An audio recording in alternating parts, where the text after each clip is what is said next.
So here we are again, just having a great time here and doing horrible things to people as usual.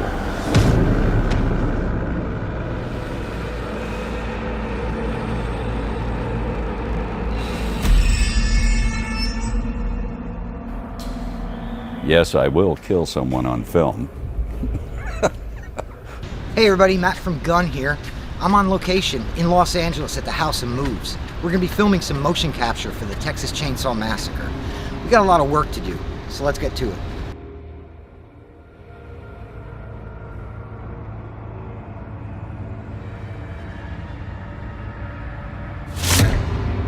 On Texas Chain Saw Massacre, the film, there was a lot of terror, there was a lot of uncomfortableness in the way the characters moved, in the way they felt. So if you try to translate that to a video game, really the motion capture is where it starts. Stay right there with your feet, that's good. So motion capture, what many people don't understand, is different from performance capture. There's lots of different ways to do video games. Performance capture, you get your body, your face, your voice. Motion capture is you're just doing your body. Every single ball you see on me is a sensor the computer picks up. So when I do this, we as actors get to see on screen the animated character moving. That's the beauty of motion capture, is that you can set up an environment anywhere. You layer out the space, and then it's your play world.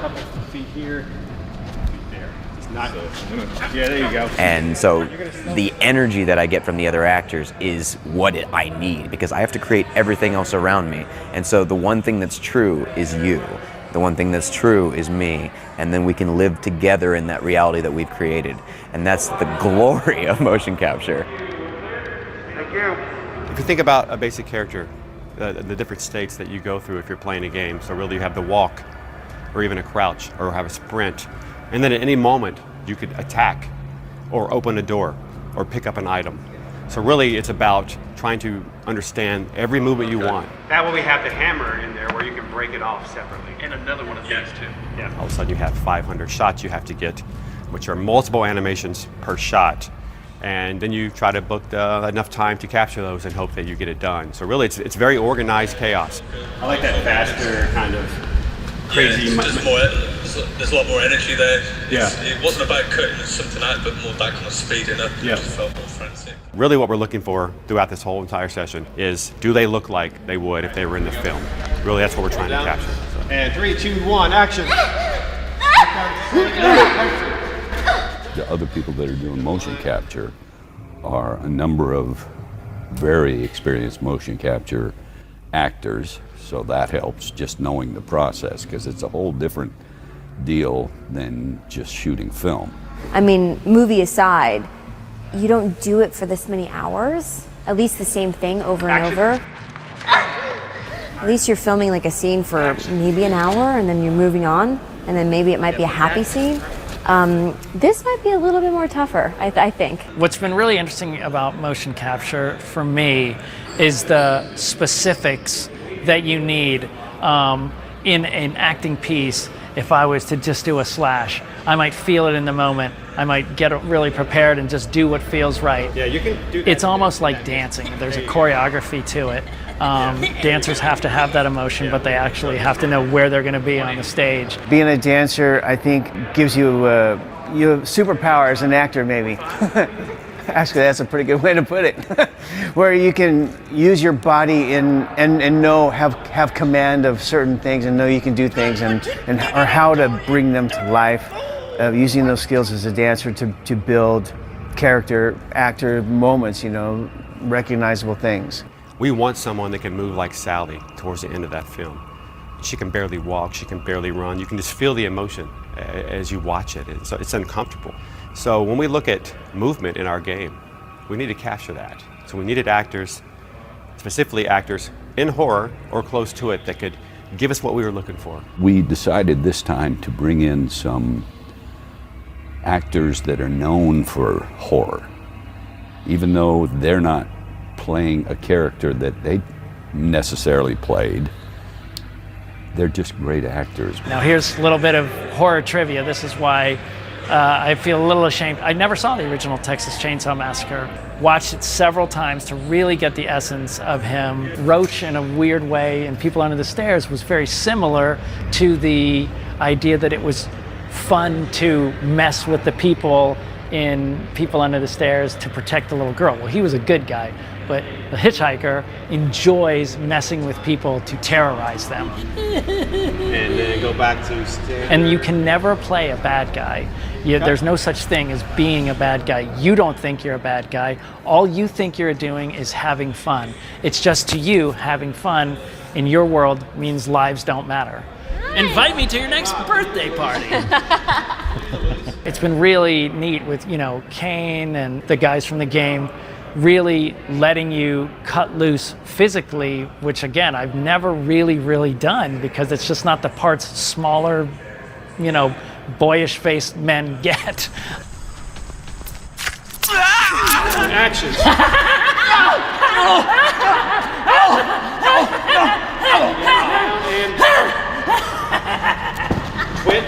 Twitch, and back to Idaho, cut. And when we're doing the motion capture stuff about hitting someone over the head with a broomstick, like, okay, well, I'm old. I'm not going to take a big whack at it. And you calculate all those things. What creates that character?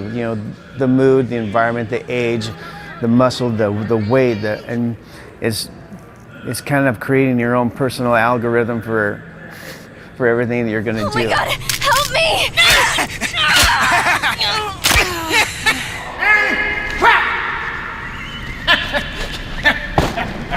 I think a lot of people underestimate how difficult it is to play a character like Leatherface or Jason or anything, because they say, well, he doesn't talk and there's no facial expressions. How hard can it be?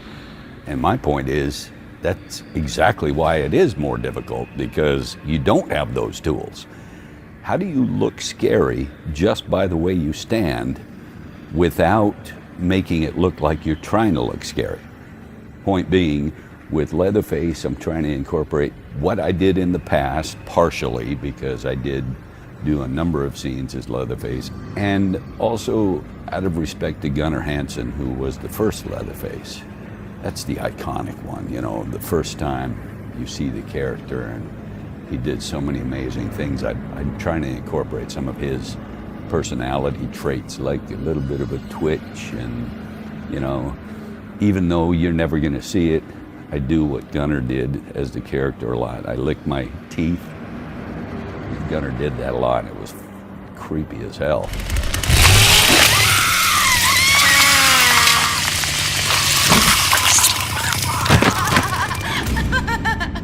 They'll see the light before this is over. So Sissy is a new character. So she's not based on the movie, which a lot of the other characters are. Considering how iconic all the other characters from Texas Chainsaw are, how do you make Sissy fit into the family and be as exciting and as interesting? Like, on the outside, she wants people to really love her and like her, so she can be really sweet, but then she has major anger issues.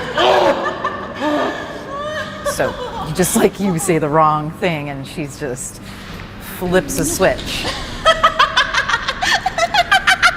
The bad man's inside me. He's gonna come get you soon.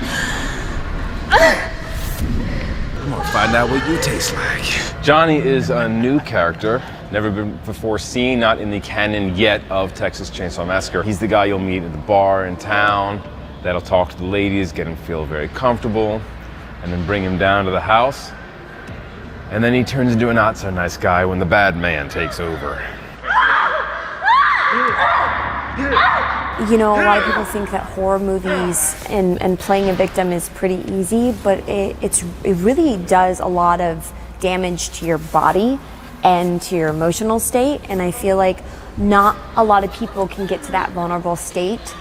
I take the victim work very seriously because it is a lot of trauma, a lot of work to get into that mindset and also ground yourself through the reality of the characters. And it's that confrontation, that lift and rise of energy where our hackles go up, the hair on the back of our neck, and it's just kind of tightening in, living through the eyes, and really connecting with your partners. And they're so great. They're feeding all this wonderful energy, and it's just smothering you. It definitely helps that sort of emotion come out of a video game. And You butthole! They're all game to, take a little bit of physical wear and tear during the motion capture because you need to do it a little bit. I've worked with him on sets as actors, as like an actor. So we've had like some pretty brutal scenes together, but I've never seen Kane's side of like stunt coordinating. And I mean, this is what he does. It's like his bread and butter. So I felt very safe with him here. And he's very knowledgeable. I mean, Kane's just a goofball in general, so I love him so much. Hired her. I don't know. You? Yeah. Okay. With Kane as a stunt coordinator, we're actually getting the chance to get very physical and very violent safely. Kane has been really good at just watching all of us and making sure the movements are big enough and believable enough, and that our whole body is in it. Even though you don't see a facial expression, you can tell when somebody gets hit harder. You're doing your hand or your elbow? I'm doing this. Forearm. Okay. Yeah. Just pop him. Yeah, okay. You gotta hit him so he can react. Kane yesterday was like, this is really good, but Sean, you have to understand when you do the knife slashes, it's gotta look like you're hitting him so you can go harder. And that's a weird thing because then you gotta go to your stunt guy and go, are you cool? Yes, I am cool, go for it, don't worry. And, and then just really letting loose and wailing on him and trusting. They have, it's cushioned, it's not gonna hurt him. None of the weapons we're using are necessarily real. I mean, I could still take one of those fake weapons and it could still kill you. And I may, before this interview is done, so. When you come into it, you go, I think this is going to work, right? You're a little worried because you never really know how it's going to translate. But here we are, close to the end, and the performances that we've gotten, man, it's incredible.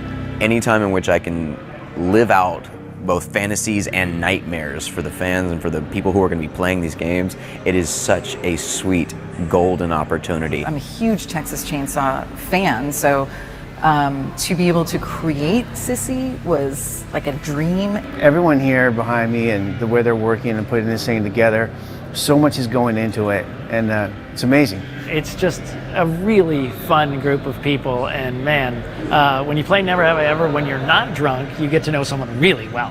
This kind of stuff brings you together, and I think everybody's so badass for their own individual, quality. And These producers, this team here has been fantastic. We're joking and we're having fun. It's amazing I get paid for this.